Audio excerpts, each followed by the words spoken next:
Sunday को वादनी सोनी देवी द्वारा cyber थाना में एक आवेदन दिया गया, जिसमें उनके द्वारा बताया गया कि एक फर्जी बैंक की शाखा खोलकर IBL फाइनेंस लिमिटेड गाँव में, ग्रामीणों में, अलग अलग गाँव में जाकर ये बताया जा रहा था कि आप 10,000 रुपये जमा करें और 12 घंटे के अंदर आप लोगों को फिर हम लोग 2 लाख का लोन देंगे और ये एक व्यावसायिक लोन होगा।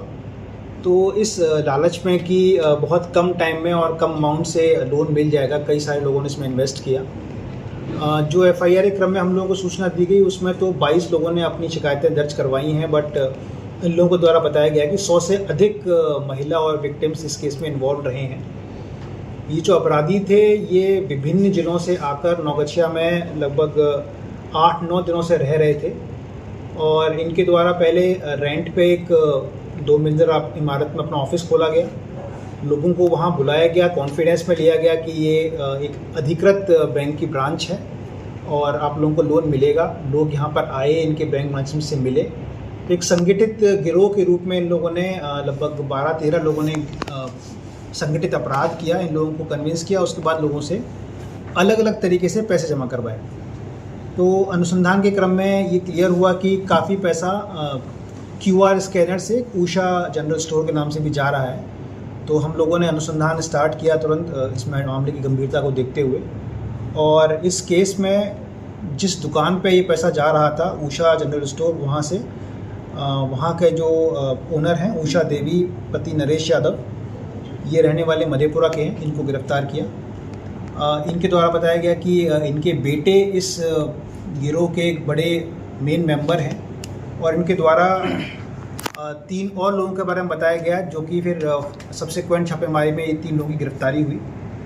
इन टोटल अभी 5 लोग गिरफ्तार हुए हैं और इन लोगों ने बताया कि 9 लोग और हैं जो कि मधेपुरा और सहरसा और नौगछिया के रहने वाले हैं, जिन लोगों की भी हम लोग गिरफ्तारी करने वाले हैं। जिन लोगों की गिरफ्तारी हुई है वो हैं संतोष कुमार, पिता नरेश मंडल, ये चांदपुर दियारा फलका कटिहार के रहने वाले हैं। रतन कुमार, पिता विजेंद्र शाह, ये मुरलीगंज मधेपुरा के रहने वाले हैं। सुशांत कुमार, पिता सुभाष कुमार, ये पूर्णिया के रहने वाले हैं। लक्की कुमार, पिता नरेश यादव, ये थाना बराही मधेपुरा के रहने वाले हैं। और उषा देवी, ये भी थाना बराही मधेपुरा की रहने वाली है। जिस मैग्नीट्यूड पे ये क्राइम किया गया था, ऐसी संभावना है कि हो सकता है इन लोगों ने इससे पहले भी क्राइम किया हो।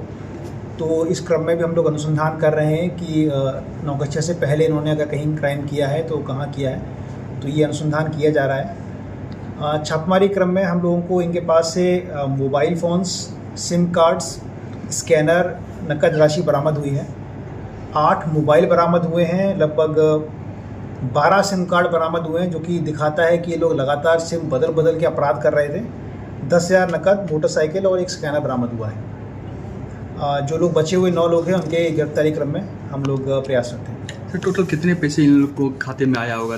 टोटल कितने का फर्जी बढ़ा हुआ है सर? ये एक्चुअली अभी अनुसंधान का विषय एग्जैक्टली इनके अकाउंट में कितना पैसा आया है, बट हर विक्टिम से इन्होंने 10-10 हज़ार मांगा था। 22 विक्टिम तो कंफर्म्ड है जिन्होंने FIR में नाम दिया है, पर 100 से अधिक विक्टिम होने की संभावना है। तो इसकी सूचना भी हम लोग अब इकट्ठा कर रहे हैं। तो संभावना है कि 5 से 10 लाख तब तक का कम से कम नौगछिया में इन लोगों ने 8-10 दिन में लगभग क्राइम करने का प्रयास किया है।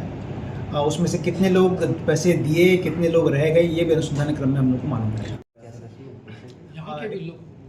रिकवरी का प्रयास किया जा रहा है। मकान मालिक को भी हम लोग इस केस में इन्वॉल्व रखेंगे, क्योंकि उन्होंने बिना हम लोगों के वेरिफिकेशन के उसको अपना एरिया दिया काम करने के लिए, और 3 दिन में वो लोग ऑफिस खोल के लोगों को ड्यूप करके चले गए। इसके बाद भी मकान मालिक यहाँ पर कोई कंप्लेंट करने नहीं आया, तो इसमें उसकी संलिप्तता दर्शाती है। मैन तो वेरिफिकेशन या पुलिस वेरिफिकेशन से पुलिस वेरिफिकेशन भी होना चाहिए था, और बाद में अगर उसको मालूम पड़ा था कि इस तरह का फ्रॉड हुआ है तो उसको पहले पुलिस में आना चाहिए था कि मेरे यहाँ ऐसे लोग आए थे जो कि चले गए हैं और इनका पता ये था, फ़ोन नंबर ये था। तो जिस तरीके से उसने केस में बचने का प्रयास किया है, तो कहीं ना कहीं संलिप्तता भूत होती है। सर, स्थानीय लोग भी हैं क्या इसमें? नौगछिया के भी लोग हैं क्या इसमें? कुछ नौगछिया लोगों के होने की बात बताई गई है। 9 लोग बचे हुए हैं, बट अल्टीमेटली ये इंटर डिस्ट्रिक्ट गैंग है, जिसमें पूर्णिया, मधेपुरा, सहरसा, कटिहार, नौगछिया, कई जिलों के लोग इकट्ठा होकर क्राइम कर रहे हैं। साइबर क्राइम में चूँकि कोई जिला या एरिया मान्यता नहीं रखता है, तो ये लोग इकट्ठे होते हैं, संगठित होते हैं और लोगों को डॉक्यूमेंट्स दिखा के, फर्जी डॉक्यूमेंट्स दिखा कर ड्यूप करते हैं। जिस तरह उन्होंने पूरा प्रिंट करवा रखा था कि IBL फाइनेंस बैंक, तो उस तरीके से लोगों को भ्रमित करते हैं।